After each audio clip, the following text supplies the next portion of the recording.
What's going on, y'all? What's going on? We are live here in the tool shed, your hump day evening edition for success. I'm your host, Jay Beret. Welcome, welcome, welcome. We are at war, but we can save America. We've got all the tools. This is part two. I'm continuing on with this topic because it's such a broad topic, really. I mean, the information that I'm sharing, we could go on about this for hours, but the real war starts within. It comes from our decisions, it comes from the things that we battle against every day, you know, things that we've been taught. And it's not really our parents' fault. I mean, they taught us what they knew, you know, traditional things that we've seen as far as getting a good education, going to work, working a job, and being able to retire and have enough income coming in to where we can sustain ourselves. you know, every year it seems to be getting worse. Excuse me, you see more and more people going back to work at an older age, and people are living longer. I mean, they really are. Just because of technology, yeah, I mean, we're unhealthy or whatever. We've got high rates of this, high rates of that. But regardless of the circumstances, people are living longer, especially women. I mean, you might retire at 65, but you might live to you 85, 95, you know? And you got to have a way or a strategy for the money to keep coming. So the war is really a lack of knowledge about capitalism and our system because we just weren't taught this in school. I mean, how many of us really have economics classes that teach us about capitalism and how it works, how business really works? I mean, I have several friends that I went to school with at Howard University that have degrees in accounting, business, finance, MIS. And as I speak to them over the course of the last year since I was introduced to this knowledge, they tell me often that, man, that makes a lot of sense. I was really trying to figure all that out. They've gotten masters in this in business and still have not put together some of the strategies that they need to win this battle, because it really is combat, y'all. It really is a war that affects us all. Again, I want to say I'm not against capitalism. There's pluses and minuses to everything, as I said before on the first show, but we just have to become aware, because if wealth is your security for financial freedom, how can I say this? It's not really enough. Like if you win the lottery tomorrow, or if you're an athlete, or you get a big contract, and you're making $1 million a year, or whatever, over the course of the year, 7 million, whatever, taxes and lack of information will rob you. Because see, some people use intellect, some robbers use guns, and some use intellect. And in capitalism, a lot of it is intellectual.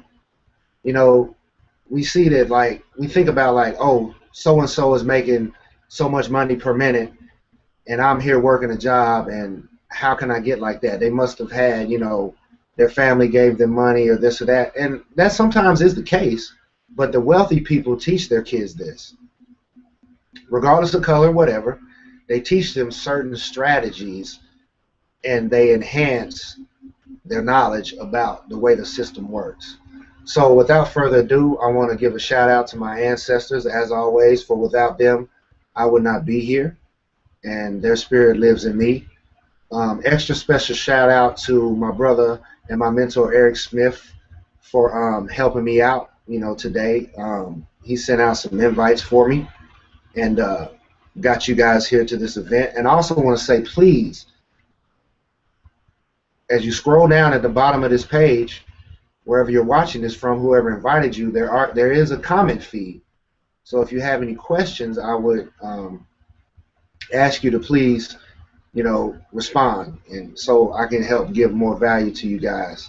And if it's going to be a long question, unclick the auto refresh button so that it doesn't push you out as you're commenting.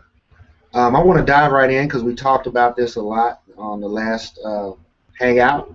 You're watching this through Facebook, 22 Social, which is a great application that if you are a business owner that you can use to help create leverage. And even if you're not a business owner, if you're just an activist or someone that has a following, or you want to really promote what you're doing and provide a service for people, bringing them information about you or your cause, you can use 22 Social. I would encourage you to click on the Get More Fans button so you can learn a lot more about this.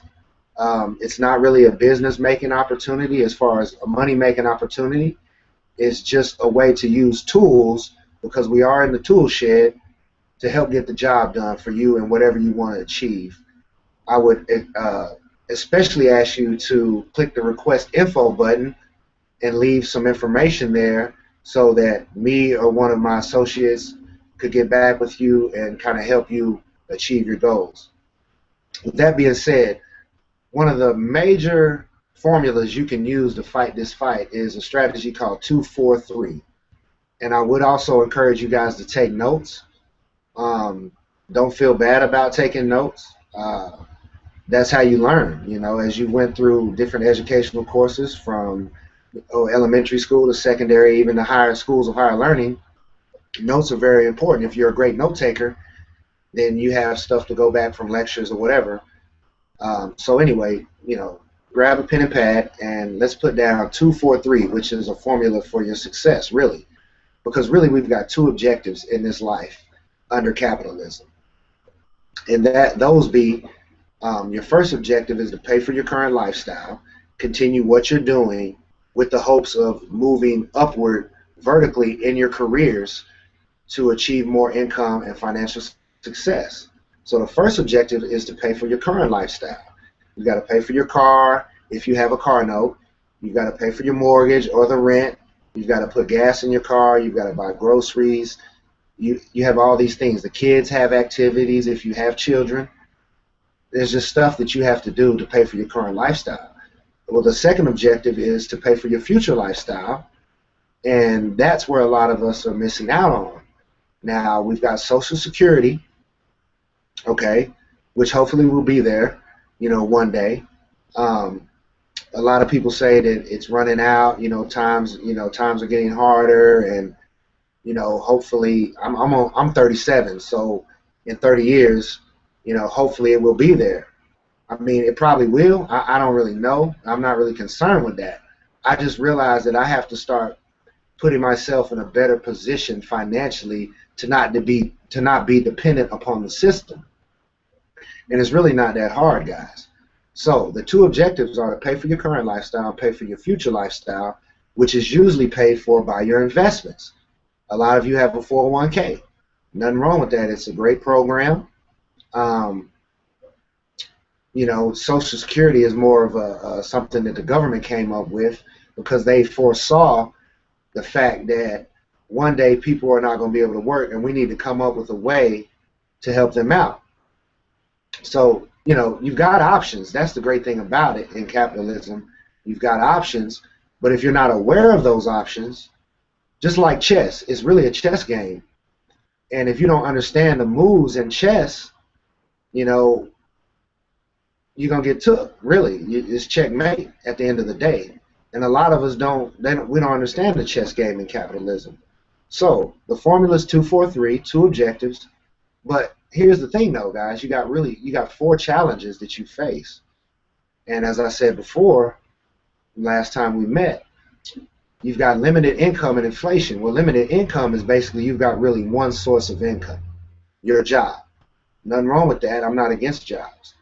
But I've looked at myself in my life as I've, furthered my career and I've gotten better and better jobs.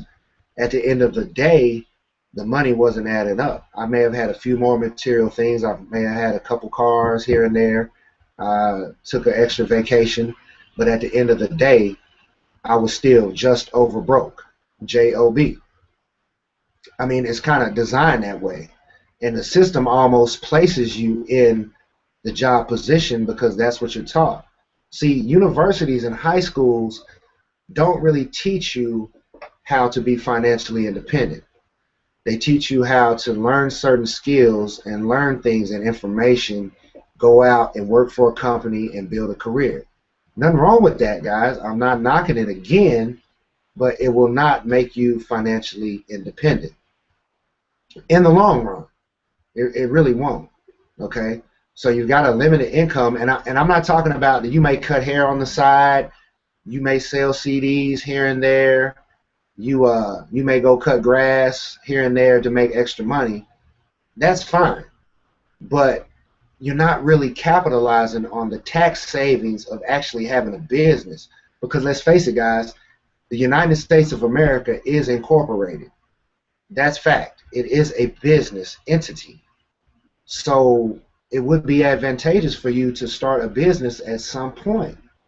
Now, traditional business is good. You know, you get a storefront, you got an idea, you know, we're going to go, you know, have a t-shirt shop, we got, you know, equipment, we've got a new lease and all of that. All that's great. You get write-offs, but they're almost write-offs that you didn't have before you got the business.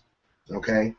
So I would advise you in the future to look at a home-based business, because then you start to write off your lifestyle, everything you're doing, you know, the square footage of your house, you know, the gas in your car, the utility bills, your cell phone, your vacations, all of these deductions that traditional businesses get.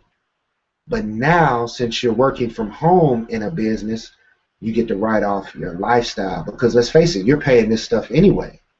And that's really what I love about the strategy of a home-based business.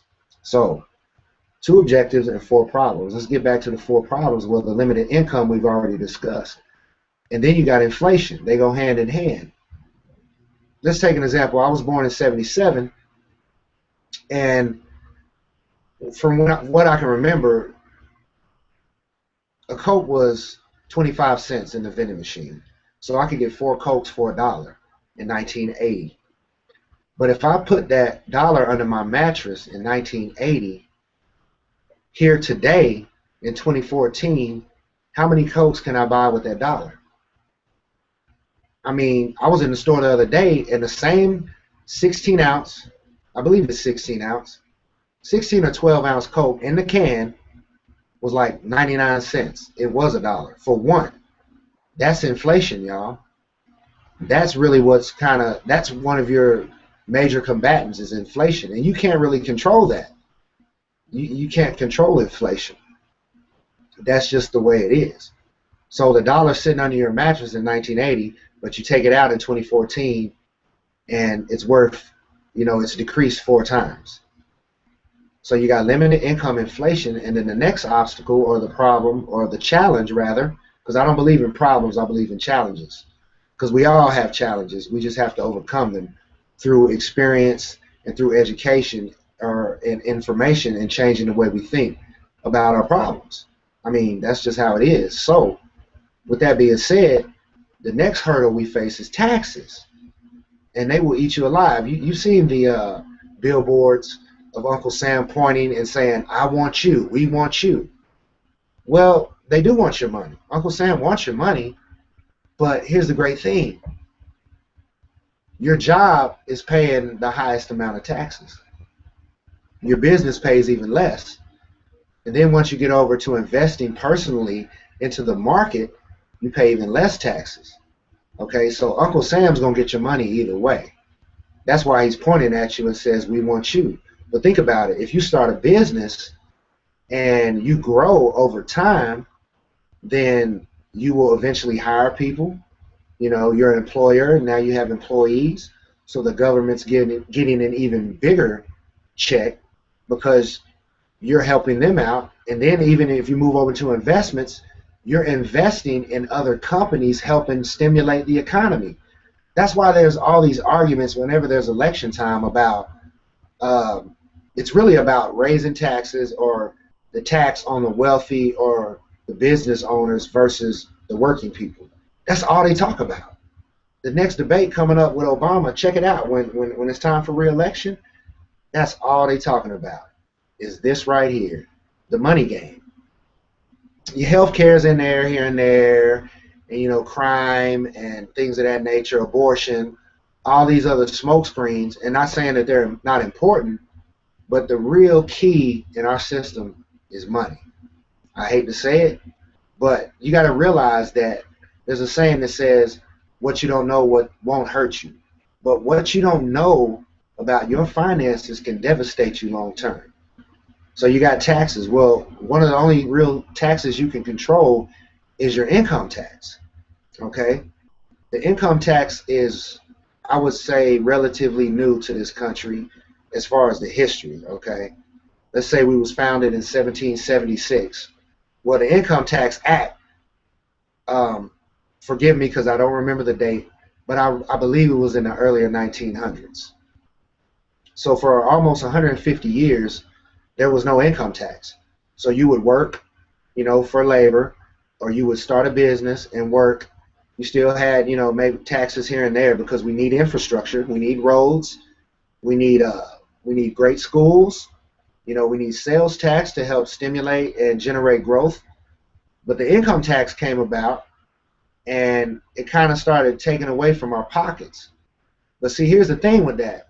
The government was like, well, we need help, so we're going to start taxing you guys' income, but when we do that, we're going to give you a balance sheet of where all your money's going. Well, what happened was the government started taxing everyone back in the early 1900s, and they realized how much money they had, and then all of a sudden, they stopped sending us the balance, what they were doing with our money, and it's almost like we were duped, and we didn't question what was going on, and then over time, it just became acceptable. Well, the real way you can control the income tax is the W-4. That's the form, again, that you filled out when you got your job at HR as far as your exemptions. Now, I'll give you my example, okay? Because I always want to keep this real on the tool shed. We're going to stay conservative. We're going to keep it real. So my example is I was making about $15 an hour, and I was always taught to claim 1 or 0 on my W-4. I never really read the form. HR really couldn't help me with it. I asked certain questions when I was with these big corporations, and they basically told me, like, hey, it's almost on you. Your lack of knowledge, well, we can't help you with that. We're not tax people. You need to fill that out. So I was claiming 1. Well, I have a son now. He's almost 13. Now, I don't currently have a W-4, but the fact that I have a son allowed me to get more exemptions. For instance, I was claiming 1 as a dependent. I was claiming 1 for myself, and then 1, which I didn't even take advantage of either. As you guys can go look up this document, W-4 2014, Google it. You claim 1 for yourself, and 1 if no one else can claim you as a dependent because you are grown and you're not handicapped staying with someone or what else, hopefully. So that's 2 right there. So I was already cheating myself out of 1 exemption. Well, every child you have is another 1. Okay, so I have 1 child, so that's 3. Then you get a child tax credit. So for every child that you have, you get 2. Okay, so remember, 1 for myself, 1 because no one can claim me as a dependent, 1 for my son, that's 3, and then the government gives me an additional child tax credit of 2. So that's actually 5. Now here's the thing: the more exemptions you have, the less money comes out your check. Okay, so that's the thing with the W-2 person. The job person is you work, you pay taxes, and then you spend. So the real key, the first thing we need to do, guys, is to get our money back from the people that are taking it from us. So go adjust that W-4. As soon as you adjust your W-4, your income goes up. Let's say it's $200, $300, $400. It was money you didn't have initially. You were giving it to the government, a free loan, interest-free loan, and they gave it back to you at the end of the year in the form of a refund. Again, nothing's wrong with refunds, okay? But think about all the late fees you're paying every month. Think about the debt that you're in. Instead of waiting to the end of the year to get that $4,000 or $5,000 check, 2, 3, 4, whatever it is, wouldn't it be advantageous for you to get that money every check? So you can start knocking out some of the debt, the credit cards, things of that nature, bringing more money back into your home. Okay, so the W-4 is where it all starts, guys, if you have a job. Now, that's the whole tax thing as far as the job situation. But once you start a business, you get taxed even less than your job. Okay, so the home-based business allows you to take advantage of the deductions. So now you can write off everything you're currently paying and you get even more tax savings. Okay, so that's creating leverage already. Now you're still working, you're still, trying to get ahead, but now you started a business from home. Okay, it's creating more money coming back into your household. You can start knocking down that debt, because the high interest debt is really what's killing us. Okay, we go out and buy a home, well, we don't have 150, 200 grand to just buy the home outright. And hopefully we're getting a good interest rate right on that home. But what's really hurting us, you guys, is the credit cards and the car notes. I mean, I know people paying 20% interest on their car notes. They got $400 and $500 car notes, not including insurance, and they got like, a Honda Civic. Those are Audi payments. Okay, those are Audi payments and Mercedes payments. And again, I'm not promoting any car or whatever, but those are very high payments that the wealthy people, they're paying that for luxury cars. But here you are driving a Honda Civic or a Sentra or a Hyundai, paying $400 a month. We can't let you do that any longer, guys. Get rid of that high interest debt. But you say to yourself, well, how can I do that? And here's the reality. Let's take Atlanta for example. Let's say the average income is $5,000. Well, off the top, the government is going to take 30% of that. Okay, so off the top, you got to take off, let's say what, 1,500. So now you're left with what, 35. Then the average house note is 1,000. Now you're down to 2,500. Let's take me for example. I'm at 2,500. I'm divorced. I got child support. That's 400. Now I'm down to 2,100. I still got all my bills. Let's say the average utility bills include everything, including cable, which is a luxury, by the way, which you can't write off. Cable is one of those bills that you don't really write off. It is really considered a luxury. Let's say that's 500. Well, now I'm down to 1,600. Then I got gas in my car. Okay, let's say I spend $200-300 a month. Let's say 300. Now I'm down to 1,300. Okay, then I got groceries. Let's say that's 300 a month. Now I'm down to 1,000. Okay, I still got my car note. I still got to pay insurance. I still, that's what we're left with, guys. That's why we're struggling. It's because of lack of knowledge about how the money game really works. So once you start a business, you can create leverage and start freeing up money from other sources and start getting rid of that debt to where you start cash flowing. Cash flowing meaning positive income after all your expenses and bills are paid. So we got these challenges. We got limited income and inflation. We've got taxes. And we've got debt.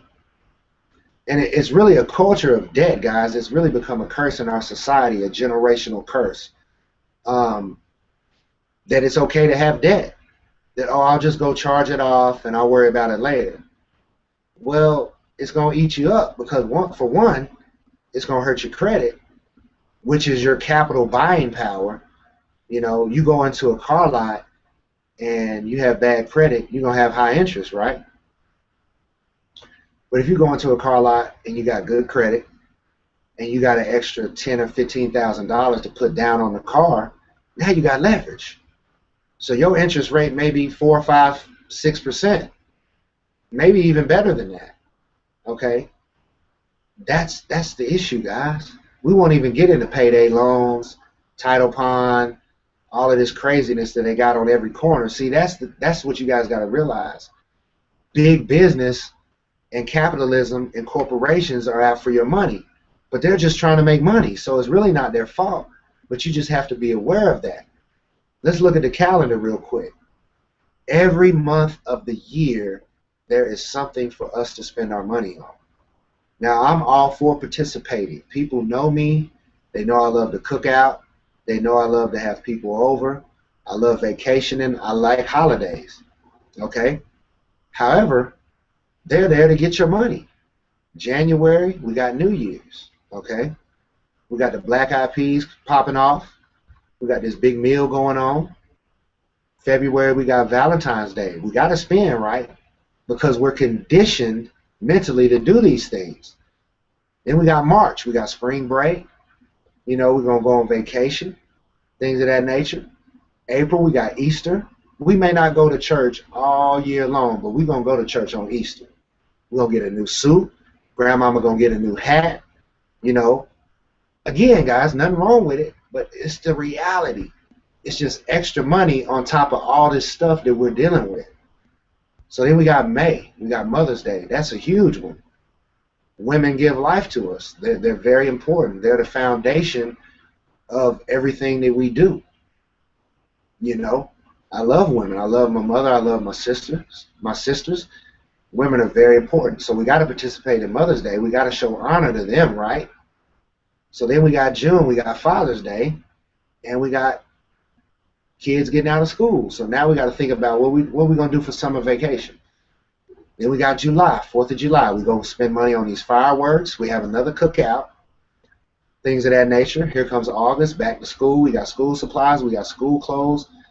This is the way they designed it, y'all. I mean, but when you start thinking about it differently, then you say, man, I'm going to spend a little less. Or I'm going to start moving my money around. You know, income shifting. That's really what this whole thing is about, shifting your income. Really shifting your mind first, changing the way you think, and then shifting your income. So we got August, then we got September, where we got Labor Day. You know, we work hard. We want to honor, you know, the labor that we do, so we take off and we, you know, spend money on Labor Day. Then we got, what, October, we got Halloween, we got costumes. We go to, if you're an adult, I love costume parties. I like dressing up, you know, going to the costume party with my girl or whoever, and you know, nothing wrong with that. But you're still, it's capitalism, okay? Then you got Thanksgiving and Christmas, this November and December. Those are the big ones. I see so many people worrying about paying for Christmas, swiping that credit card. Because you got to remember, guys, when you're swiping the credit card, if you had the money, you wouldn't have needed to get it on credit. So you end up paying for that 2 or 3 times. I mean, I've done it. The bike was $99, but you didn't have the money because of limited income and inflation and taxes and debt. So you swipe it, but by the time you pay it off, you justify it in your mind, oh, I'll just pay it off next check. No, you're not, because you're still dealing with all that other mess. So then you end up spending $300-$400 for the bike. I mean, that's just the reality, guys. So we got inflation, we've got taxes, and we got debt, and then we've got less than ideal cash flow decisions, emotional spending, because we're working hard, we're fighting the psychology of how we've been conditioned, and we need a way out. We feel good when we spend money. It's almost like, you ever thought about how, like, when you got money, they say it just burns a hole in your pocket because you don't really think about it. You may be broke, really, but you just got paid, you got 2 or 3 grand, and you just blow the money. We got to stop doing that. But it starts with being educated on how the money really works, okay? So that's the formula. Two objectives, current lifestyle, future lifestyle. We got the 4 challenges we face, which we've just discussed, and you got 3 solutions. Well, the first solution, guys, is cash flow management. You really have to start managing your money. And I'm not talking about budgeting. Budgeting helps. As you really get into managing your cash flow, the budgeting will help. It really does. But that's not what we're talking about. We're talking about minimizing taxes, minimizing debt, or eliminating debt, especially high interest debt, and then minimizing your expenses. How much money you're spending on frivolous things that you don't really need. I'll use me again as an example. There was a time when I would spend $4 or $5 a day on a sweet tea or cigarettes or whatever. $5 a day times 30, that's $150. Now again, we all have our vices, we all have our habits, but that's what's killing us, guys, because of our limited income, especially if we don't have a business. Okay? So you start minimizing that, start taking that money and moving it around, investing in a business, and eventually getting over to where your money's making money for you guys. So cash flow management is all about minimizing your taxes, starting with your W-4 if you have a job. Go look this up, guys. The W-4, just read it and check what applies to you. Put in the right numbers. Don't be afraid that you're gonna owe money at the end of the year. It is your right. You know, Bill Gates said it best when he was interviewed. They asked him, and I'm kind of paraphrasing, as I do sometimes. They said, well, what's the most interesting thing you've learned in business? And he said, the U.S. tax code. Please, if you're going into business, really take a look at the U.S. tax code, because there are a lot of advantages there. So you got your W-4, you're getting your money back every month in your check instead of giving it away to the government. Now you start a business and you get all these deductions, especially if you're working from home. Okay? So that creates more cash flow. You start knocking out the debt. You start getting rid of the late fees. I know people that swipe their card trying to beat that check to the bank. $36 late fee, $28 late fee. It seems trivial. I've done it myself. $4 and $5 late fee. Now think about your rent or your mortgage. Well, especially when it comes to rent. I've been in this position. The rent's due on the 1st, and you got to get it in by the 5th, but you don't get paid till the 7th. $150 late fee. That's limited income. Okay? That's less than ideal cash flow decisions. That's a negative cash flow cycle. So we got to flip that cycle around to where more money is coming back to you guys. Okay? So cash flow management. The second solution to your problem is business income. Well, it's going to take a while to build a business, guys. They say 3 to 5 years to really start returning a profit. Well, the government knows that.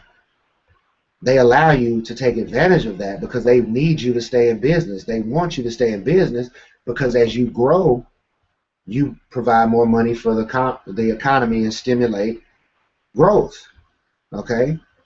So you got cash flow management, you got business income, whatever the business is, and then you've got cash flow success. Okay? Now cash flow success is where you end up at the end of the day on this side, and you've got this money to work with. Now you can really start moving it around by investing that money. Because think about investments, guys. When we think about stocks and bonds, you know, different things of that nature, a lot of us aren't educated on that, and we don't participate in it because we just don't know any better. We'll put money in our 401k, but when it comes to certain stocks and bonds, and I'm not saying that everyone has a fear of that, but just the majority of people. And I can only really base this on the people that I've encountered in my life. There's always exceptions, okay? But the majority of people, I can look through my contact list and I can call them up and ask them, you know, what's a municipal bond? You know, what's a real asset? What's a cash equivalent? See, they're not educated on that. They don't really know. And because they don't know, they don't participate. Well, here's the thing, though. A lot of us participate in cash equivalents, which are savings accounts, checking accounts, CDs, money markets. Well, 95% of us do that, but that's not where wealth is created. That's not where financial stability and independence and economic empowerment is created. It's all created mostly in real assets, okay? Real assets being your business, precious metals, real estate, art and collectibles, things of that nature. Guys, this stuff is really elementary. It's very simple. Now, it's not easy. It takes discipline to do this. This is strategy over time. But this is the contingency plan that will get us out of this war, that will bring peace to our families and our future children and grandchildren. We got to start teaching this because they're not going to teach it in school. I didn't learn it. And as we all know, the schools seem to be getting worse and worse. And I'm not knocking that, but that's the reality. Education is down. If you look at the statistics, the American education system is way down, okay, across the board. They're making a lot of money off the books and the materials, and they got all these smart guys out there that are, creating this curriculum, and they're just making money, you know. That's really the reality. So you've got to start changing what you do with your money. So that's the formula, guys. 2, 4, 3. 2 objectives, 4 challenges, and 3 solutions. All right. With that being said, the tool shed is kind of here to provide you guys with those tools. So one of the first things you guys can do is start a business. Well, a lot of people say, well, what business am I going to do? Well, you got to really start walking in your purpose, because I believe that if you don't walk in your purpose, you're really failing the Creator.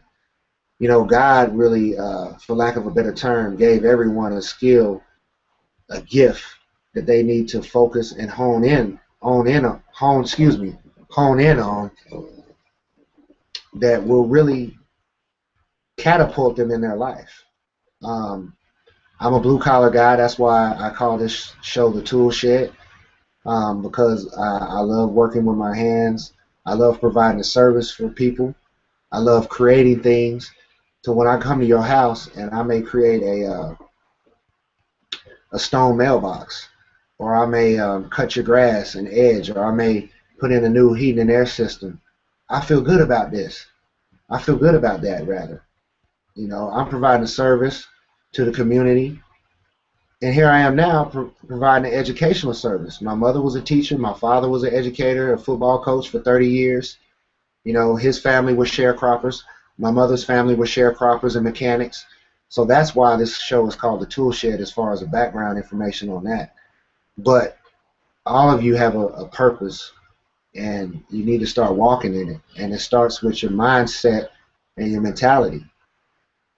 So keep working your job, but just don't be satisfied with it. Start moving over into other things. I'll give you an example of, you may cut hair on the side, okay? You make money here and there. That's great. Well, go ahead and get licensed. Become official. Start using a part of that home that you're living in for your barber shop. Now you start writing off that square footage of your house. You're licensed now. Your utility bills, things of that nature, your cell phone, because you got clients, they call you. The restroom in your home, because people are coming over, they're getting their hair cut, they need to use the restroom. All of these things. You may be a craftsman or an artisan. You may create Easter baskets. You may create 4th of July baskets. You may make soap. I got a great friend of mine, his wife makes soap. She has a little space in the barn where she has her burners, and she has a workshop, and she makes soap and lotions and oils. It really doesn't matter, you guys, but just understand that this country was designed and based upon business, so you need to start a business, or it would be advantageous for you to start a business. Okay? Let me check the comment feed real quick, guys, and see if we got anything going on. Let me refresh here. I don't see anything at this time.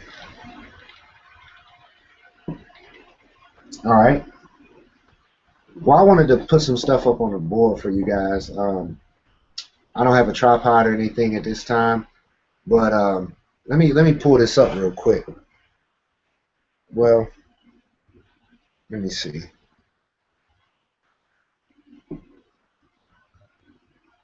Let's just go with this, okay? Can everybody see that? These are the 3 basic ways that we can get paid in this country. You got your W-2 person, you got a 1099, a small business, and you've got investments, okay? Now, The W-2 person typically pays about 28 to 33% on their taxes. And they say to themselves, I'm going to work, I'm going to pay taxes, and then I'm going to spend. Now, the business owner of the 1099 person says he pays about 18 to 23% on taxes. Now, let me add a disclaimer there.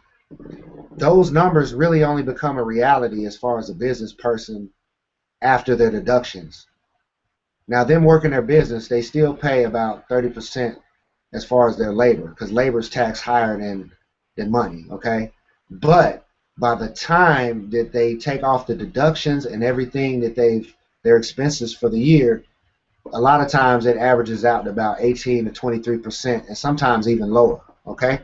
So, with that being said, you've got the 1099, 18 to 23%. Then you've got investment income. Money pays the least amount of taxes, about 10 to 15%. And I've heard even sometimes lower. So in the investment game, your money works, you spend, and then you pay taxes on the balance.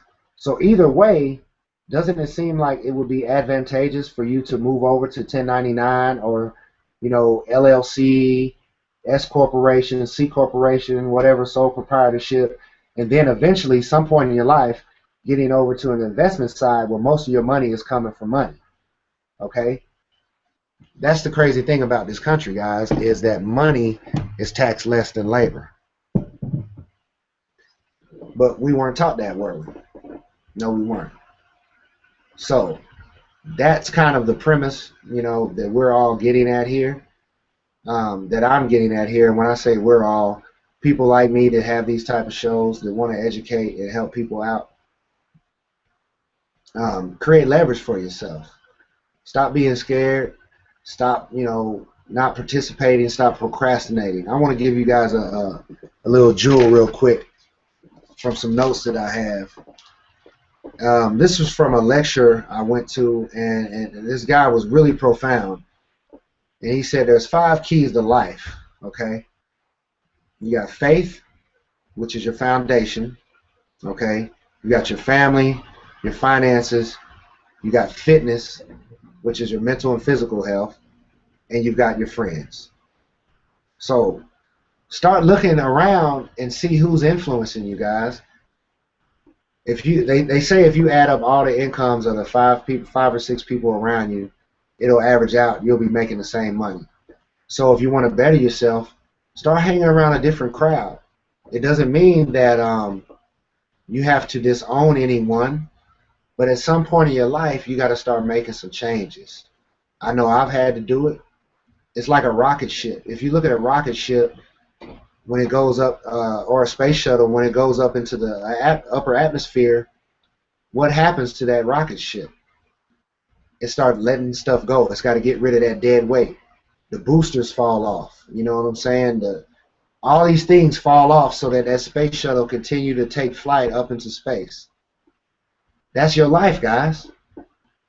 As you continue to grow, you've got to start letting other people go. You got not necessarily leave them behind, but leave them behind.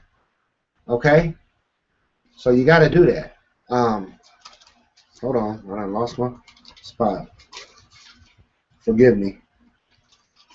So we had the 5 keys of life, right?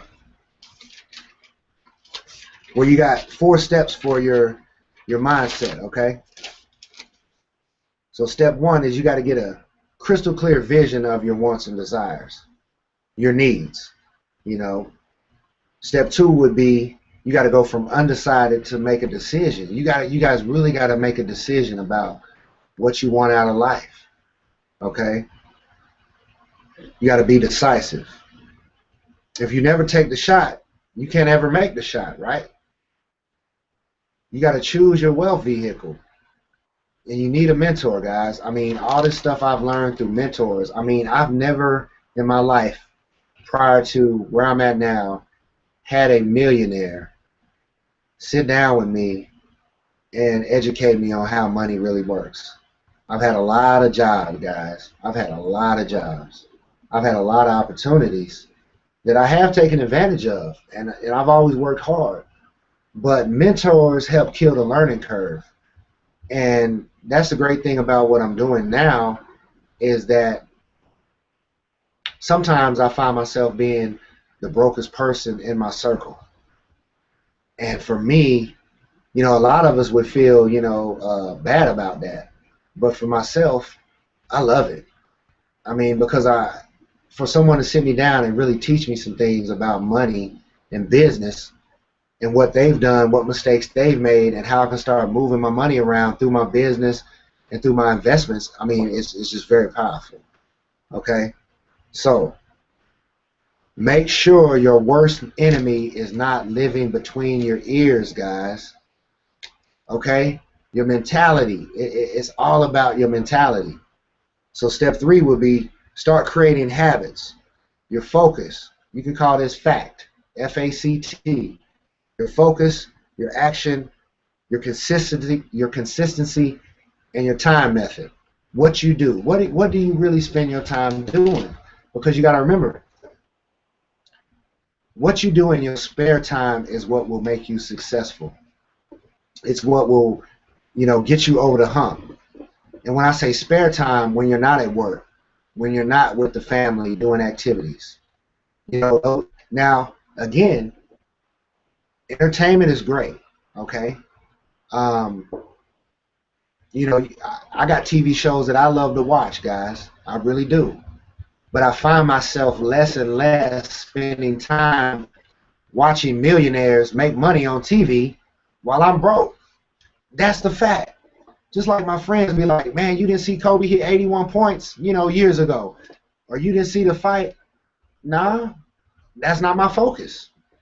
See, the great thing is we enjoy watching millionaires work. I love Oklahoma City Thunder. But I tell you guys, I'm from Oklahoma, by the way. A few weeks ago, a month ago, I didn't even realize it was the playoffs. I really didn't, guys, because I'm focused on other things, and I'm not knocking any of that. I'm just saying that I'm not focused on that right now. See, I'm at the point now where I can say in 3 to 4 years from now, I'm going to be at the Thunder game. I'm going to be in San Antonio watching Game 7. If Mayweather's fighting, I'm going to be at the fight. I'm not watching it on pay-per-view. I'm going to be at the fight if I choose to. That's the difference in the mentality that I have now. I'm going to be there. I'm not going to be watching, this big party over in Monaco, France, where a gourmet cheeseburger is $300. I'm just speaking extravagantly now. I'll be there if I choose to be there because of my mentality and the way that I see money now, because I realize that it's really not how much money you make, it's what you do with your money. I'll give you an example for those of you that went on the last show. They say the average person in America makes about 30 grand a year. Okay? Now that's educated and uneducated. But let's take the guy that went to school or the girl that went to school, got the education, got a degree, and they come out of school and they're making $50,000 a year. Well, working 40 years from 25 to 65, that's $2 million. They made over $2 million in their lifetime. But most of it went to taxes and big business.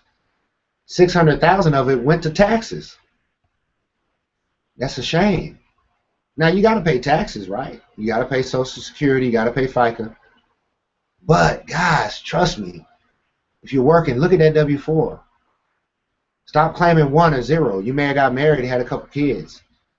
And here's another thing about that W-4, and we're going to go into this in later shows in more detail. I need to really get a tripod set up and things of that nature so I can really, crunch these numbers for you guys. But once you start a business, there's 2 pages to the W-4. That second page applies to business owners, primarily. There's some other stuff you can do on that second page if you're a homeowner or if you contribute to charity. You got, medical expenses in excess of 10% of your income. There's things you can take advantage of on that second sheet if you're not a business owner. But once you become a business owner, that's where it really gets really, really cool because you may have 5 exemptions on that first sheet that I talked about earlier, but then on the second sheet, because you have a business, you may have 8 exemptions. And the cool thing about what the government does is they say, well, Mr. Beret, you can either choose to claim 5 on that first sheet, or because you have a business or you're doing these other things within the economy, you can claim 8. So now when you go back over on the form, you can claim 8 just because you have a business, and now even more money comes back into your check. And here's another thing. If you change that W-4, you may not get a refund, but if you have a business, now remember, refund is refund. Re means again, and then fund, okay, is money or a fund. They refunded you some money. So you gave the government a free loan, and they gave you back what they took at the end of the year, hopefully all of it, but they made a bunch of money off of it. Okay? But once you start a business, you change the W-4, you're getting all your money, okay? Then you still get a refund based on, or you still could get a refund based on, all your expenses and the deductions. So let's say you never change your W-4 and you got a couple kids and you get $5,000-$6,000 in a refund. Well, now you change the W-4, that 5 or 6 grand comes back into your check over time, every month, every week, or however you get paid. Now you got a business and you still get a refund, guys. Now again, I'm not a tax preparer. I am not a CPA. That's a disclaimer here. But these are all facts that you guys can look up. Also, I'm not an investor. Okay, I'm just educating you on how this stuff works. All right. So let's go to step 4 on the mindset. You got to take the shot, guys. You got to take massive action. Okay. So you can't have a basement mentality with a penthouse people. You can't have a basement mentality with penthouse people. Okay, so if your mind is down here, but you want to be in a penthouse, you got to elevate. You got to elevate yourself. Okay? Let me put these notes down real quick because I really want to just dive into this a little deeper. This is real powerful, guys. This is something that we were never taught, that if we didn't go to school or became a money manager or a financial advisor, or even if we just didn't happen upon certain books that are out there. See, that's the great thing about this with technology and the information age, as the Bible says, and I'm not promoting anything of that nature, but the reality of the fact is there's nothing new under the sun. This stuff has been going on since the beginning of time. People will always capitalize on those who are less informed. You will perish for the lack of knowledge. But you can take the knowledge, wisdom, and understanding, like it says in Proverbs, to gain wealth. It's in there. You can take all of that to gain wealth. It just takes the knowledge, wisdom, and understanding. That's all it takes. So let's talk about this real quick. Let's talk about the banker's secret. Guys, write this down. It's called the banker's secret, the rule of 72. Let's use a guy. Let's take a guy 35 years old, okay? And he's got $10,000. Maybe over time, he's put money away. He took part of his tax refund. He wasn't educated. He got refunds every year. Didn't change his W-4. Let's say he just had 10 grand. Let's say he gets 4% on that 10 grand. So with the rule of 72, you divide the interest rate that you're getting at the bank. Right now at the bank, guys, actually it's about 1%, if that. If you got a CD, it's 0.35, 0.25, 0.5, whatever. That ain't no money, guys. That's a cash equivalent. That's a holding tank for your money. Nothing wrong with a savings account. Get you a savings. You want to have an emergency fund. That's another thing, guys. You want to have some savings there because, the transmission going to go out. I got people calling me left and right now. My AC went out. It's not cooling right. You got to spend money on that stuff. So you need a savings because the money's already so limited. Excuse me. You need a savings to fight that. So you divide 72 by the interest rate. Let's say you get 4% on that $10,000. So you divide 72 into 4. That's 18 years, okay, or that's 18. That's how many years it takes you to double your money. So this guy, 35 years old, roughly my demographic. It doesn't matter the age group, guys. This is just an example. You could be 55. You could be 65. I've already established the fact that people are living longer. Lord willing, people are living longer. So if you're 65, you may have 20, 30 more years to live, okay? But I'm just going to say 35, 10 grand at 4%. 18 years to double that money. So in 18 years, when that guy is 53, 35 plus 18 is 53, that 10,000 doubles to 20,000. Now he's 53, he's got $20,000. Okay, he don't touch that money, just let it sit there and grow, right? Again, this takes discipline.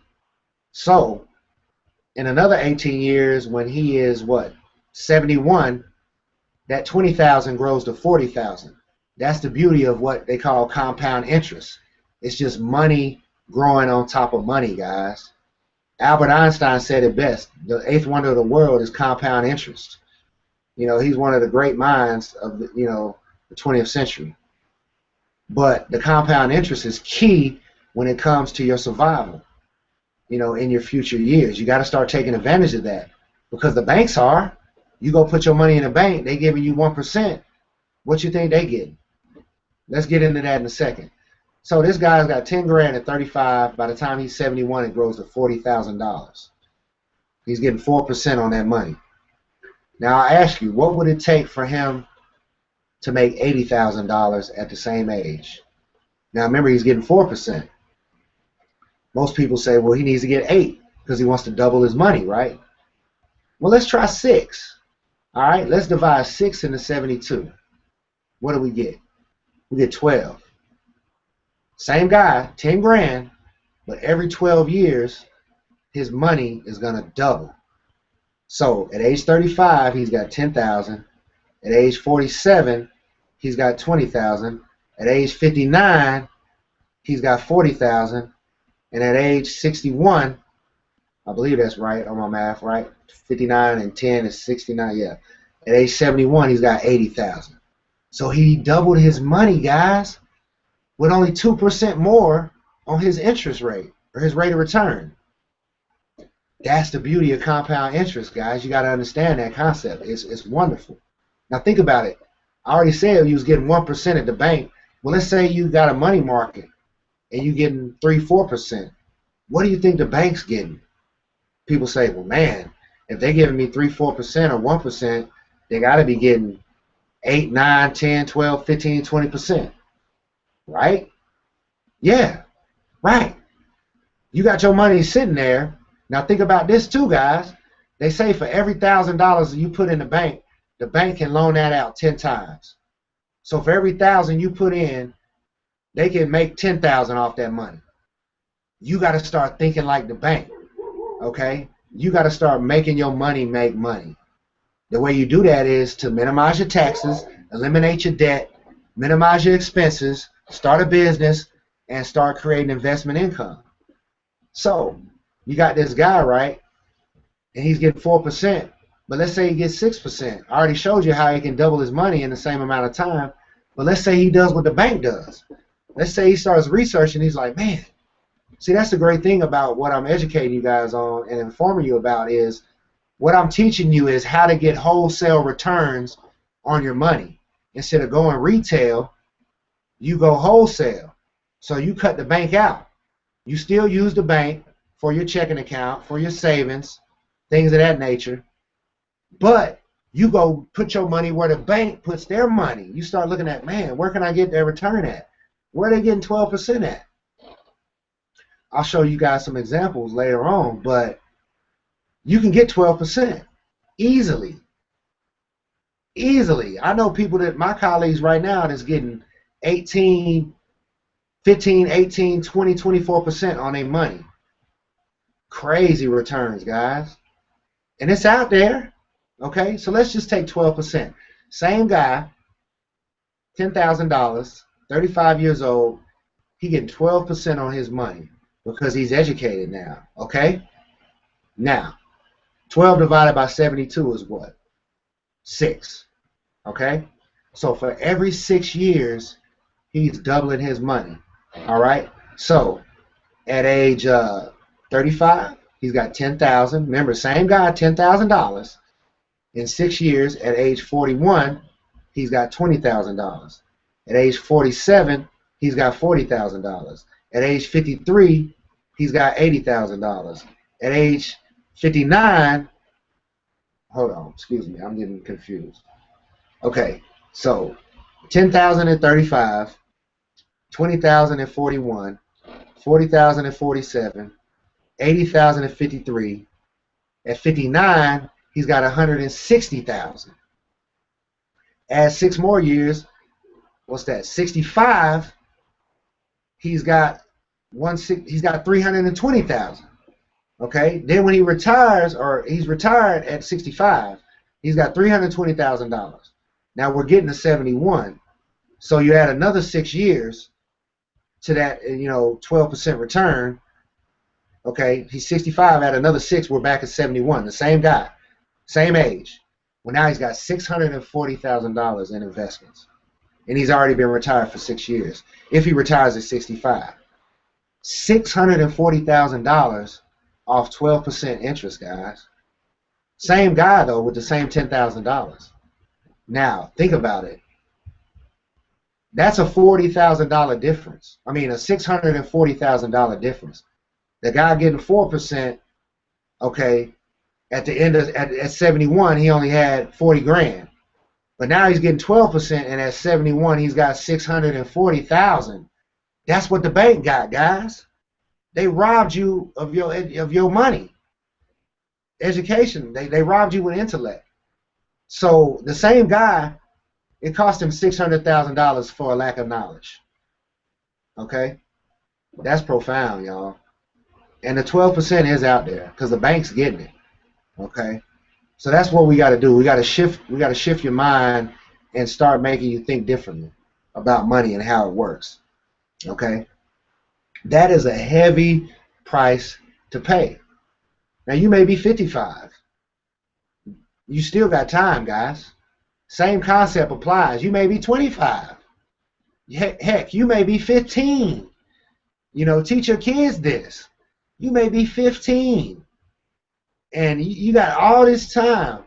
But they say there's 2 kinds of equity, guys. It's time and money. Okay?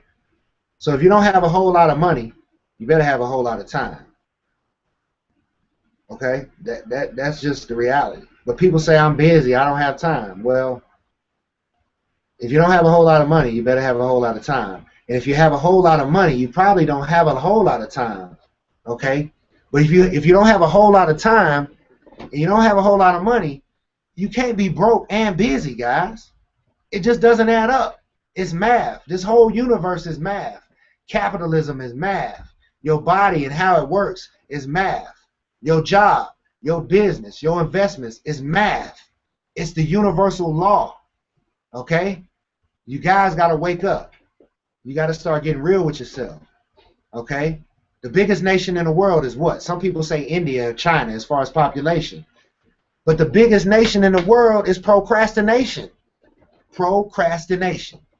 I'm guilty of it. I'm still fighting. But I know my future is bright. Within this year, I've changed my financial position. I'm learning, I'm growing. I actually have millionaire friends now. I still love my broke friends. They out there. Y'all might be watching the show. I love y'all. But I can't do this any longer. I can't continue to go in every day and build someone else's future and build their dream instead of building my own dream, guys. This is about a legacy. The tool shed, this income shifting strategy, this 2-4-3 formula, it's about a legacy, okay? Give me a second. Let me check the comment feed real quick. Just refresh here.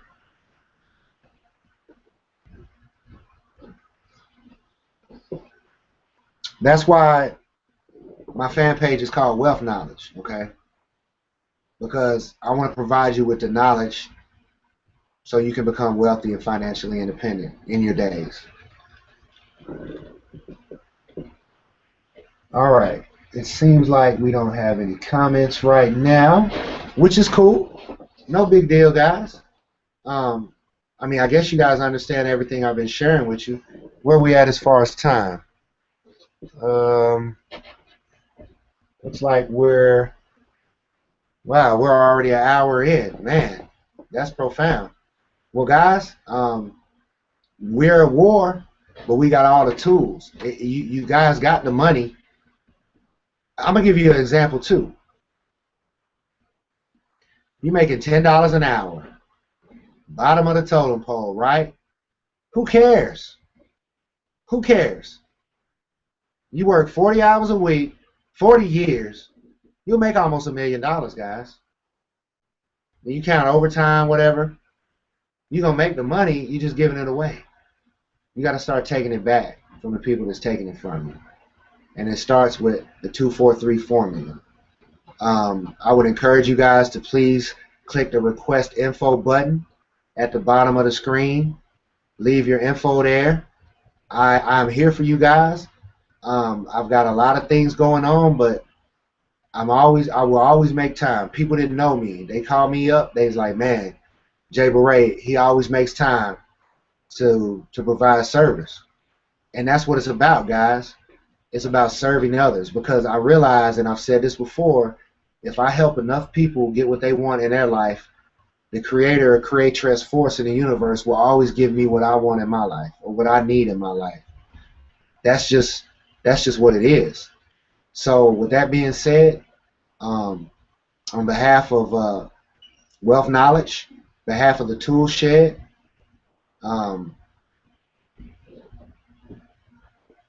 I could just continue to go on. I really want to dive into my notes, guys, and keep going.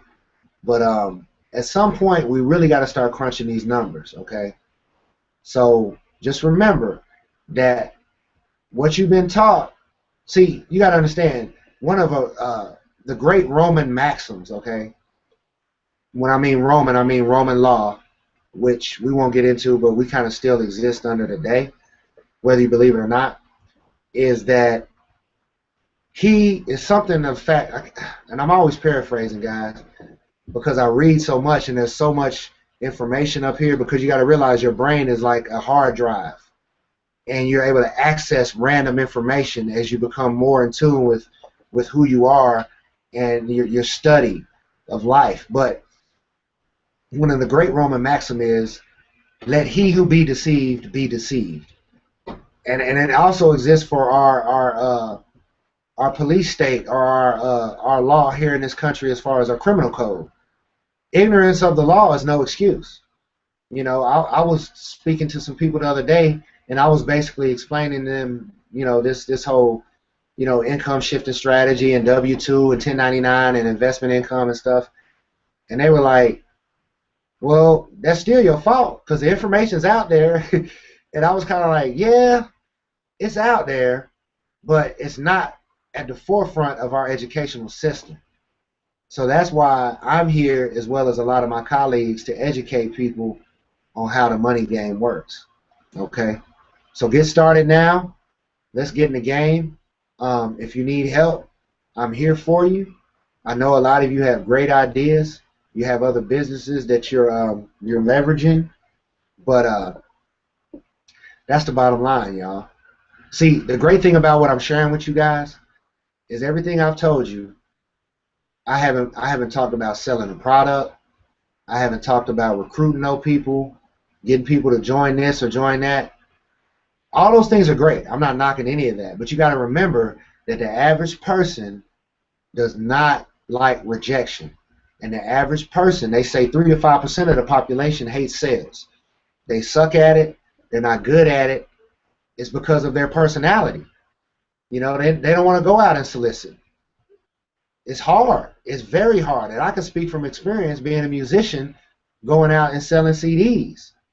You know, I see some of my friends begging people to buy their CD on stage, and I'm like, why are you begging, dude? That's not the way you want to make it in this life, guys. Stop having your hand out and start taking the money back and start creating your own systems.